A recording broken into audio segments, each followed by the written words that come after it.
He probably spent about $100,000 on me on the low end, and that's all invested into my company. But had I had sex with him thinking having sex with him was going to get that $100,000, that wouldn't have been the case. Because a man loves the chase. P.O.P. That's the P.O.P. Power pussy. It reminds me of a time I was in Atlanta, and there's this huge business mogul in Atlanta. I mean, he's worth over $100 million on airports, etc. Now, when I met him, he might have been 70. He might have been 70, right? And I mean, when I tell you in love with me, he was in love with me. But guess why he was in love with me? Because I wouldn't give it up. Okay. So in my mind, so I'm gonna just keep it all the way 100. This is when I was first starting my business. We haven't got into the details about the business side of the podcast, but we'll talk about that. We're gonna give business tips. We're gonna tell you ladies how to balance your life as entrepreneurs, mothers, etc. But I was just starting my company in Atlanta.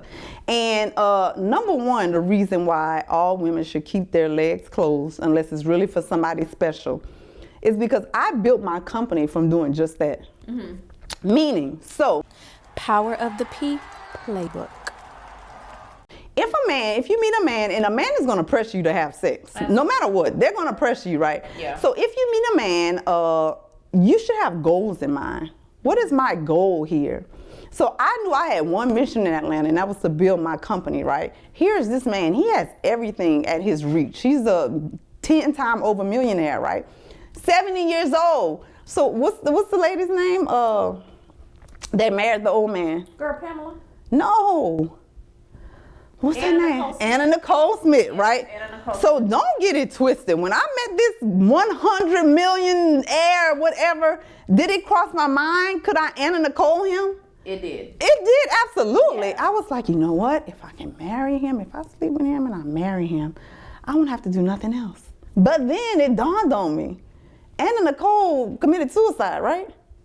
Yeah. Yes, she committed suicide. Like, the happiness that you want and the love that you want is not going to come from money. But it has to come from those real relationships. And was he attractive in a sense? Yeah, because he was powerful and he was very knowledgeable and wealthy. And at the same time, he was like a mentor to me. Okay. So anytime people would see us out, they would say, he would get so offended because they'd be like, oh, who is this, your daughter? Yeah. Oh, he was African American? Yes, Okay. yes, he's African American. So they would say, who is this, your daughter? And he would be so offended. Yeah. So at one point he came back and he said, just tell them you're my niece if they ask you any questions. Oh, wow. So long story short, I mean, I can bring this man on the podcast. He just wished me happy birthday, all of this stuff. He probably spent about $100,000 on me on the low end, and that's all invested into my company. But had I had sex with him thinking having sex with him was going to get that $100,000, that wouldn't have been the case. Because a man loves the chase. They're going to do anything to chase and get it down. Yeah. Now, women in Atlanta, they putting out now. So he's sleeping with everybody, but he's in his mind, he's like, why won't this one little chick sleep with me? Yeah. So he putting in all the work to get me, which costed him about $100,000 before he realized it wasn't going to happen. But we're still friends now. I can call him right now and be like, listen, I need warehouse space, I need tractors, truck. He gonna say, let me put you on the phone with 4 people. He gonna handle it because he still respects me because I did not sleep with him. It did not become a sexual relationship. Now, this brings me to the instance I had, which is something like your friend, right? So my cousin was in Texas. Atlanta. She had just moved there. And I was like, Tasha, who's my cousin, I was like, listen, I know this man who's the millionaire, the same guy. I was like, listen, he's into young women. I said, you got a couple of children. You just moving to Atlanta. I said, why don't you see if you like him enough to date him and see what goes from there. Right. So in my mind, I wasn't trying to make him feel good or, I really wanted her to come up. Yeah. So he set up a dinner date for me and him, and I sent her to his house. And she said and he's very smart, of course, so he knew what was happening.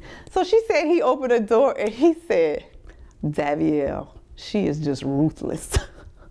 I'm ruthless because he knew immediately what was happening. Yeah. Now, my cousin is beautiful, gorgeous, everything you can think about, she is all that, right?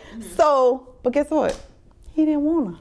That was going to be my thing to you. He didn't want her. So that was going to be my thing to you because it's like you sent your cousin out there to try to help her come up or whatever the case may be. But why would she even want to date a guy who, I mean, clearly he wanted you anyways. So even if he did decide, okay, I'm gonna go ahead and date her, maybe sleep with her, shit might even end up with her. At the end of the day, if you're ever around, that's still an awkward and uncomfortable situation because he initially wanted you anyway. So if he wanted you, he's still gonna want you every time he see you. That's very true. But keep in mind what her goal was. That's why you always got to have your goal. She just wanted one paycheck?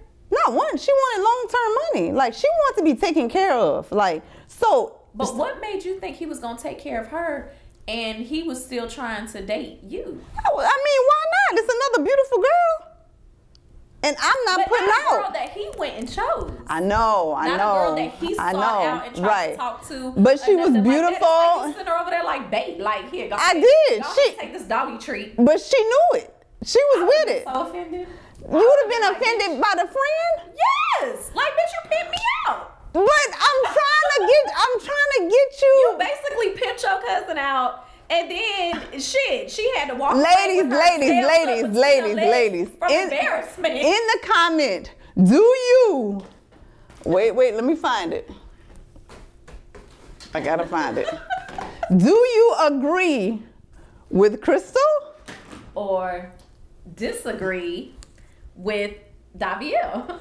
So, Crystal's saying that I sent my friend there to pimp her out, right? For a lack of better words. I sent my cousin there for the come up. Like, I'm looking out for her. Like, she just moved to Atlanta. She was leaving a small town where we from. And so I was like, this man got all kind of assets, all kind of connections. You know, he could really set her up. Which would have been great had he not tried to talk to you to begin with. But I never had a relationship with him. He's like nobody to me. He doesn't mean anything. He still was chasing you, right? Yeah. Exactly. So in his mind, shit, whether it's 100, 200, 500, in his mind, like you said, he's chasing. Yeah. So he doesn't know at what point that chase is going to end up with a payoff and he's going to eventually get what he wants, which is you. Right. So here's the thing, ladies. So rule number 2, 5, 6. We're going to give you some rules for the playbook, right? Power of the P, the playbook. You never know how long a man is going to be willing to chase until he just phases out, right? How much he would spend before he phases out, right? So again, I'm a young black girl. When I moved to Atlanta, I was in my ex-boyfriend's Escalade truck. I had about 800 pairs of high heels in the back of my truck. I remember that. And about $1,000, right? Okay. That's how I came to Atlanta to start my company, right? And in my mind, I just knew, listen, I'm gonna find a way. And guess who I was gonna use? Men. P.O.P. That's